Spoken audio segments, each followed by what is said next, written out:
Thank you. Good afternoon, everyone. My name is Sam Delp, spelled S-A-M, D as in David, E-L-P as in Paul. I'm the Division Director for the Division of Professions and Occupations at the Colorado Department of Regulatory Agencies. I want to begin by offering my sincere condolences to the loved ones of those affected by the discovery yesterday at Davis Mortuary. On Wednesday, August 20th, 2025, inspectors from the Office of Funeral and Mortuary Science Services within my division conducted an annual inspection of Davis Mortuary. This inspection was conducted per the division's increased inspection authority and new requirement to conduct routine periodic inspections that was passed in House Bill 24-1335 in the last legislative session. This was the first annual inspection of this facility. As a result of the inspection, the division issued a summary suspension to Davis Mortuary. Because of this suspension, the facility cannot legally operate in Colorado. The suspension order is posted on the division's website for the public to see. The suspension order is based on reasonable suspicion that Davis Mortuary has violated the Colorado Mortuary Science Code by 1, engaging in willfully dishonest conduct or committing negligence in the practice of embalming, funeral directing, or providing for final disposition that defrauds or causes injury or is likely to defraud or cause injury. 2, failing to embalm, refrigerate, cremate, bury, or entomb human remains within 24 hours after taking custody of those remains. And 3, taking custody of more human remains than the funeral establishment has capacity to refrigerate unless the funeral establishment maintains custody of those remains for less than 24 hours.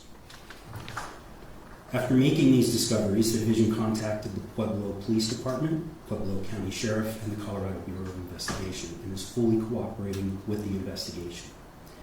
We are grateful to all the partners working on this investigation and for their quick response. For clarity, funeral home and crematory businesses are required to be registered in Colorado and are subject to inspection. Individuals working within the funeral industry are not currently required to hold a license. This requirement will begin in January of 2027 per recent legislation. Senate Bill 24-173 to be specific. While individuals are able to voluntarily apply for licensure at this time, no one from Davis Mortuary had done so, and no one from Davis Mortuary held an individual license to practice. We're grateful for the Colorado General Assembly for passing the increased inspection authority that allowed us to complete this inspection and detect this issue. While this discovery is tragic, it shows that the new legislative effort is working, and we will continue to support the efforts to locate problems within this industry and those others that we regulate.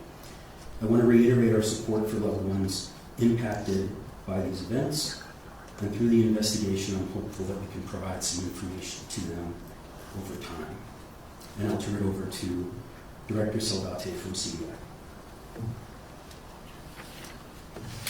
Thank you, Sam. Thank you for your partnership and help with this. My name is Armando Saldate III.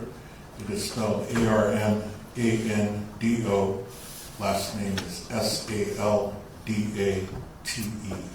I am the CBI Director. Thank you for all being here today. I'm here to speak about a deeply disturbing and tragic situation involving the Davis Mortuary here in Pueblo. This is a day no one wants to see. We have received credible information that Davis Mortuary has been improperly storing human remains for years. This is a profound violation of trust and a heartbreaking betrayal of the families who entrusted their loved ones to this funeral home. I want to express my deepest and most sincere condolences to the families and loved ones of the deceased, whose remains have been so terribly disrespected. We know you are grieving, and this news only compounds your pain. We are committed to getting you the answers you deserve. I can confirm that the Colorado Bureau of Investigation, in partnership with our local law enforcement partners here in Pueblo, our county law enforcement partners, have launched a full-scale investigation into Davis Mortuary. In fact, we were first notified of this incident. I received notification from Executive Director of DORA, Patty Salazar, and Division Director Sam Delmar yesterday afternoon. As soon as we received that notification, received that preliminary information, me and my Deputy Director, Dan Bowles, and contacted our team down here in Pueblo. And those of you may know, we have quite a good footprint of investigators here in Pueblo that do exceptional work. These were some of the same investigators that were involved in the Return to Nature funeral home case that you are likely familiar with.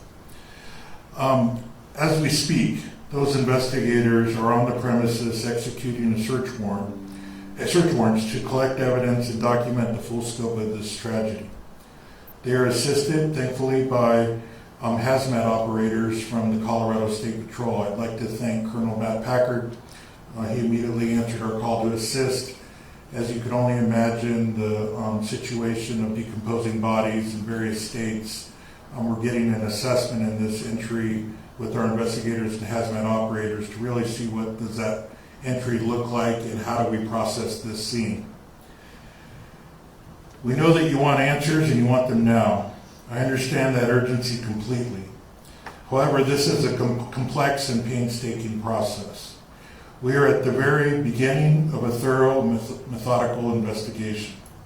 Our top priorities are to respectfully and humanely process the scene, identify all the deceased, and notify their families and loved ones. This will take some time, unfortunately. The good news, as I said, is we have some experience in this. The same investigators we have at the scene, some of the experts that worked on the Return to Nature funeral home are here in this room and have been assisting us since we first received the news from the inspection results of yesterday. We have the necessary experience to handle this type of investigation and the sensitivity and thoroughness it requires. We have a team of highly trained professionals, including the forensic experts, who will be working tirelessly to bring this investigation to a just and complete conclusion. We're informed from the experience that we learn and the experiences we learned and lessons learned during the Return to Nature funeral home case. We're using those lessons learned and some of those methods, and we're exploring all our options to make sure we have the necessary resources to bring justice and some resolution to this case and answers to victims' families. I'd like to mention that the Colorado Department of Public Safety, Executive Director Stan Hilke, the Governor's Office, Governor Polis, the DORA, everyone back in Denver, they are offering their full support in giving us the necessary resources to address this. Today, Pueblo Sheriff enacting their Emergency Operations Center to bring us all together and to start organizing our efforts have really been helpful, and we're looking to explore further options there to bring every resource to bear to try to get results quickly. Please know that we'll be working as quickly as we can while ensuring we do not compromise the integrity of the investigation. We'll provide updates as soon as we have information that we can responsibly share. I'd also like to mention the Federal Bureau of Investigation. They helped in the Return to Nature case. They were a significant partner. As we assess the scene, I've spoken to the Special Agent in Charge, Mark Mikulek of the Denver office. They've offered all the resources and have already been meeting with our investigators. In fact, their lead investigator, their special agent that helped in the Return to Nature case, was also at our briefings this morning and throughout the day. I want to share a TIPS phone number and email for anyone who may have information about this case.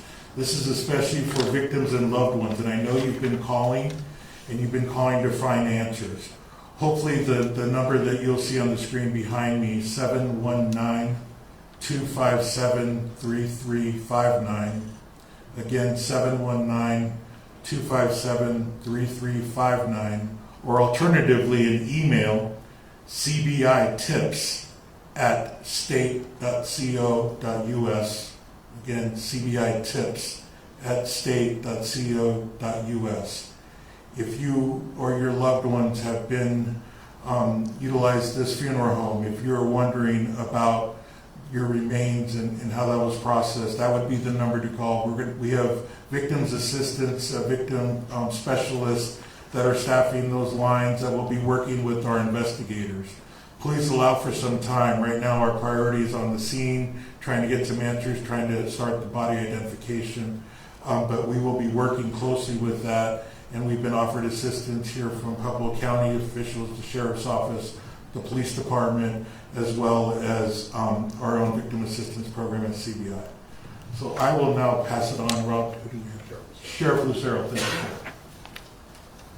Thank you, Director. Good afternoon, David Lucero, the Pueblo County Sheriff.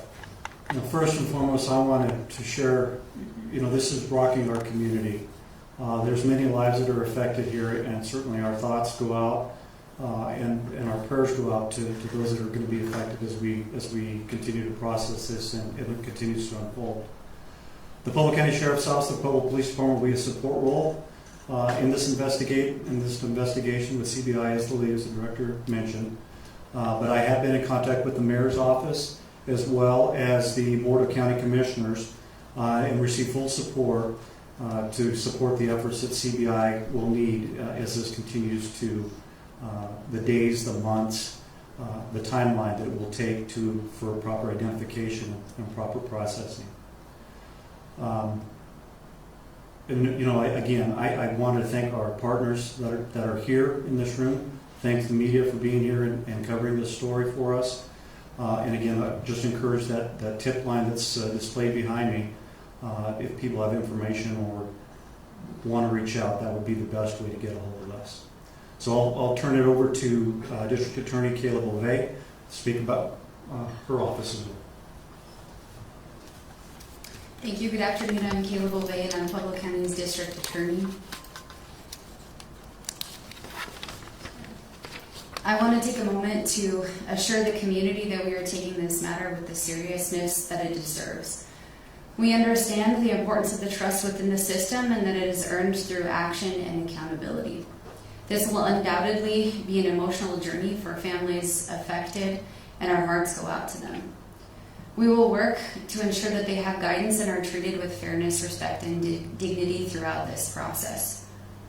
This investigation will be conducted collaboratively, thoroughly, and professionally. And as you can see, we have multiple agencies with CBI taking the lead, all working through this investigation. Similar to what they've said, this process will not be rushed. It's going to be long, it's going to be tedious, and it's going to be thorough. So I ask for your patience as we move forward, as difficult as that's going to be. No formal charges have been filed at this time. This is an active investigation that's in its early stages, and charges will be reviewed by my office once the investigation is completed. Until then, we will keep you informed as appropriate while maintaining the integrity of the investigation. Similar to what Mr. Saldate said, where there's going to be a lot of things that we can't answer for you because it's an open investigation that we don't want to give out information when it's not proper to. So please utilize that tip line, and we hope to be able to help the victims as quickly as possible. Thank you. Thank you, District Attorney Beauvais. Media, if you want to raise your hands, we've got about 5 minutes for questions, and I'll try to determine who might be best situated. So obviously we have the phone number and the email for victims reaching out. We know from the DORA report that some of these remains were there for the last 15 years. Is there a message for the community, people who maybe use Davis Mortuary, should they just assume if they were within that 15-year timeline that they could be impacted? Or can you give us an idea, are we talking dozens of bodies, hundreds? What is the scope of this? Sam, I think you can address the scope and what you were told, how far back this may go. Can you join us real quick for that? Sure. Thank you. So yes, when we made contact with the folks in the funeral home, they made statements that indicated that they believe that the bodies ranged around 20 or so. The investigators did not make entry into the room where the bodies were specifically stored. They were able to see them from the doorway. In order to really assess how many were in the room, they would have had to have started moving them around, which is not what we wanted them to be doing.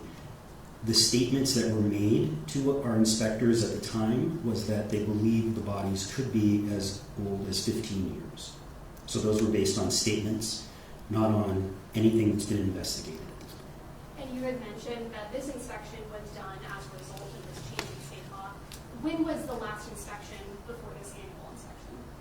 So there was no requirement for inspections prior to last year. The division obtained the authority in statute to do inspections in 2022. But those inspections originally were only based upon complaints received, and this facility has not received any complaints. So the legislation that was passed last year provided my office, me specifically, the authority to conduct routine inspections, and I've established in rule that those inspections will take place at least once per year. And this was the first inspection that we've done at this facility. And I just want to clarify something that was in the DOR report. It said that the license for Davis's crematorium had expired in 2024. Is DOR aware of them conducting crematory services within the last year or so?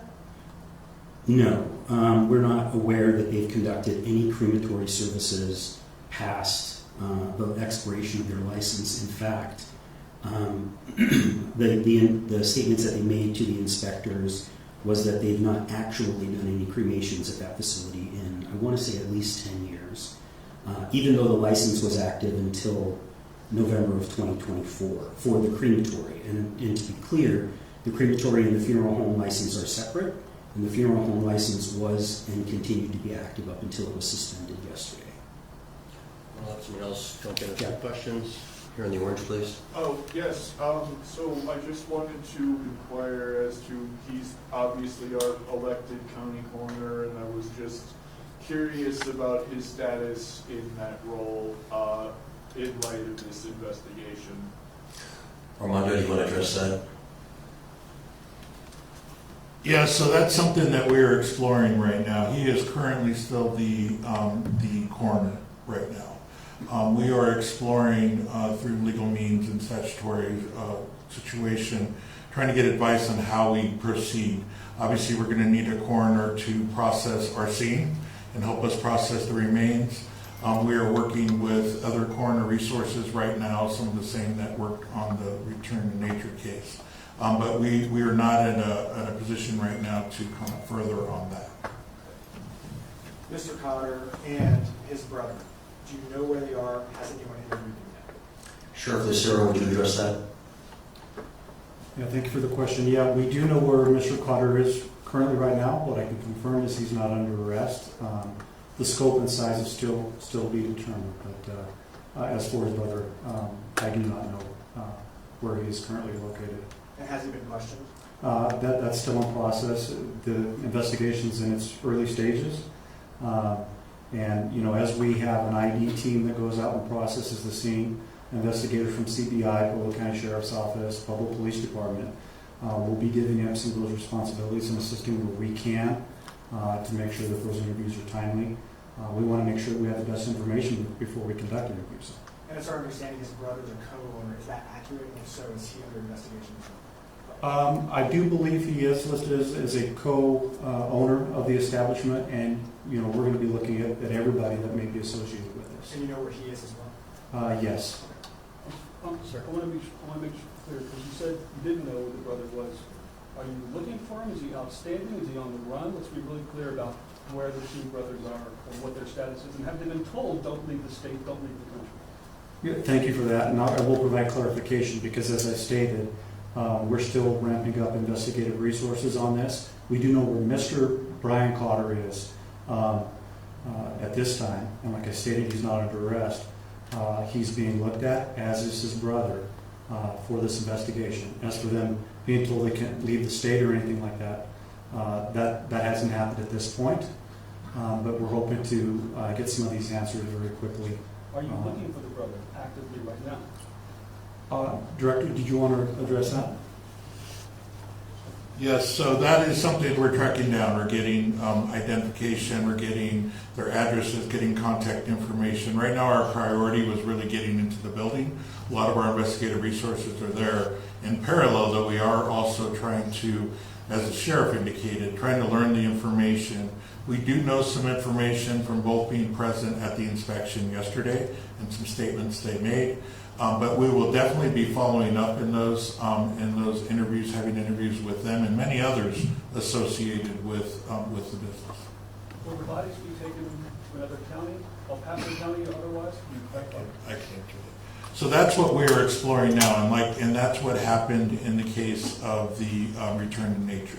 So we are trying to replicate process where we can, where it makes sense, and that is the process we are trying to set up. Get Marlon the black in the back. Is there any indication the funeral home has been profiting from this situation, or is that still under investigation? Armando.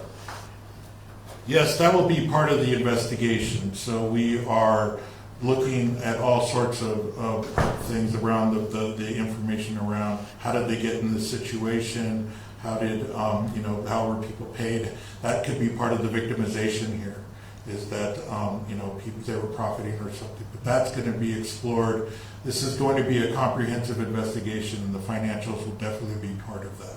We can do one more question from the gentleman in the back left. And that room, was it just a regular room or was it temperature controlled? Sam?